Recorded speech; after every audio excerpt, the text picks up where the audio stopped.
Daily page Ulhasnagar, हमारी खबरें हमारी पहचान। उल्लासनगर शहर में चोरों के हौसले बुलंद। शिवनेरी अस्पताल से एम्बुलेंस हुई चोरी। 4 नाबालिग चोरों की टोली का पर्दाफाश। लालचक्की परिसर के रहवासी अभिजीत तिवारी को रात के 3 बजे एक मरीज को दूसरे अस्पताल में शिफ्ट करने के लिए कॉल आया। जब वे एम्बुलेंस लेने अस्पताल पहुंचे तो वहां एम्बुलेंस नहीं थी। जब वॉचमैन से एम्बुलेंस के बारे में पूछा गया तो उसने ये कहा कि थोड़ी देर पहले कोई एम्बुलेंस लेकर गया। तब अभिजीत को समझ आया कि एम्बुलेंस चोरी हुई है, जिसकी शिकायत विट्ठलवाड़ी पुलिस स्टेशन में की गई। पुलिस ने मामले की जांच शुरू की तो 4 नाबालिग लड़कों द्वारा एम्बुलेंस चोरी करने की बात सामने आई और कुछ घंटों में एम्बुलेंस को अंबरनाथ स्थित हेरंब मंदिर के पास पाया गया। इन चोरों के पास से चोरी की हुई एक बर्गमन और बुलेट भी बरामद की गई है। आपलं नाव काय? माझं नाव अभिषेक तिवारी। काय घडलं आपल्यावर?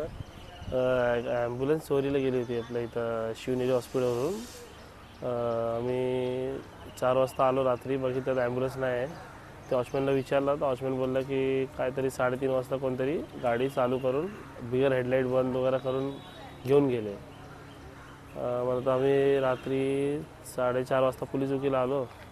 मग नंतर विचारलं असं आहे की गाडी चोरीला गेली आहे की मस्त ऑन द स्पॉट साहेबांनी शोध काढला फटाफट। मग आम्ही गेलो सोबत शोधलं गाडी। मग नंतर साहेबांना गाडी भेटली इथं अंबरनाथला स्वामी समर्थ मठ आहे तिथं गाडी उभी होती आणि गाडीचं पेट्रोल संपला होता पूर्ण। कोण आहे गाडीचे चोर? हां, गाडीत चोर कोण होते? अविनाश करून होता तो, गाडीमध्ये बसला होता तो आणि एक पोरगा होता अजून आणि एक पोरगी होती। कशासाठी गाडी चोरली त्यांनी? आता काय माहिती त्याचं कामच आहे तर ॲक्टिवा वगैरे पण गाड्या काम असंच आहे त्याचं, चोरी करत असतात ते। गुन्हा दाखल केलाय का? FIR केला पप्पांनी, आता सकाळी झालं आहे सगळं 7 वाजता।